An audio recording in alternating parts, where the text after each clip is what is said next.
Hey, Simon back again with another short video, and this week I thought I'd talk all about protein shakes because I saw a YouTube influencer talk about this and it was total cat. It was horrendous. So it kind of needs to be straightened out.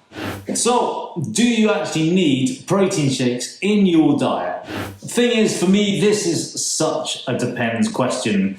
There are reasons why they do come in useful sometimes, and actually there are reasons why we just don't need them at all. So, in a bit, not to confuse the hell out of you with what I've just said, let's break down that statement, and as I like to say, let's get into it. Why do we need protein? Well, look, protein isn't just for making muscles or helping us create muscles. It's required for so much more. So it's required for creating enzymes, antibodies, hormones, skin cells, hair, ligaments, tendons, and increases our mitochondrial capacity. It also helps with bone density and can be used as fuel. So it's a really important food source for us all. But actually, looking at it from my perspective, for us older cyclists in our 40s and 50s, protein is important to focus on because as we get older, our muscles develop age-related anabolic resistance. Now, basically, that means our muscles become resistant to protein. So we need to eat more quality protein if we want to get the best bang for our buck after our training and recover at our most optimal.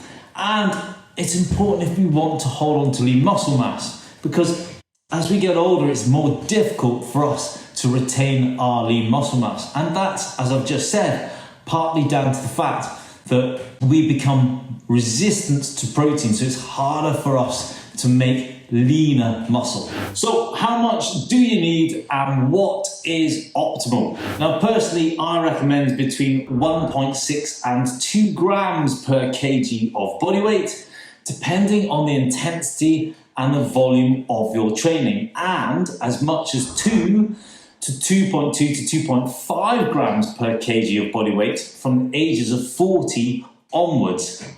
Again, depending on how much intensity and on the volume of your training. As a coach, I get asked these questions quite a lot, so let's clear a few things up for you. How much protein should you eat over the day, and what should you aim for in each meal?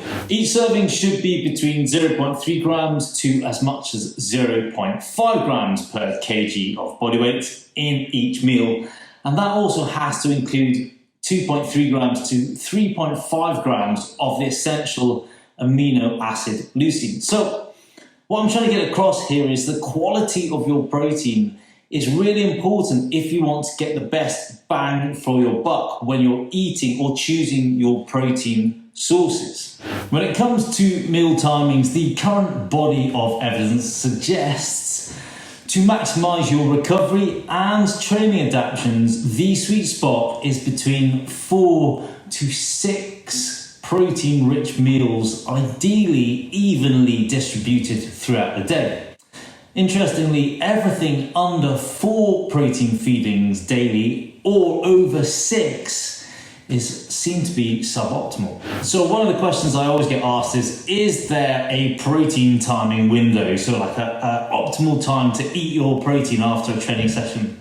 And I look at it this way: if you've been eating quality protein over 4 main meals, then your post-training timing window is kind of less important because you have to consider there is already protein in the muscle, on its way to the muscle, or being digested, ready to go to the muscle.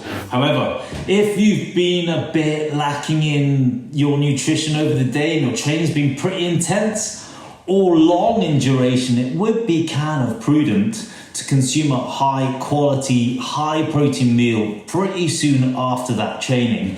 Just kind of makes sense, right? Now, does your post-protein meal needs to be a protein shake?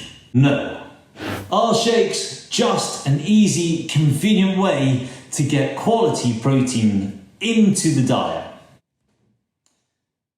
Yes. Does your post-protein shake need to come from whey exclusively? No. There are some really good pea and hemp alternatives if you're vegan and vegetarian, and if you're lactose intolerant, sometimes that's the best option for you. And because they've refined these and made them better over the years, they really taste good too. So let's wrap this up a little bit. Do we need to have recovery shakes, protein shakes, and things like that in our diet? I look at it this way. If you spend a lot of sweat points in training, trying to get stronger, faster, and quicker up hills, then surely you'll want to make the best out of that training and making sure that you're getting the best from your nutrition. The thing is, if you've not eaten enough protein across the day and you want to optimize your training gains, improve your recovery, maintain as much lean muscle mass as you possibly can, especially as you get older, then yeah, they are a handy, cheap, rich protein source. Righty, that's it for this week. Want to learn a little bit more? Hit subscribe, tap the bell to stay in touch, and I'll see you next week with possibly a cool little video of an adventure I've just planned to go and explore Devon's Valley of the Rocks.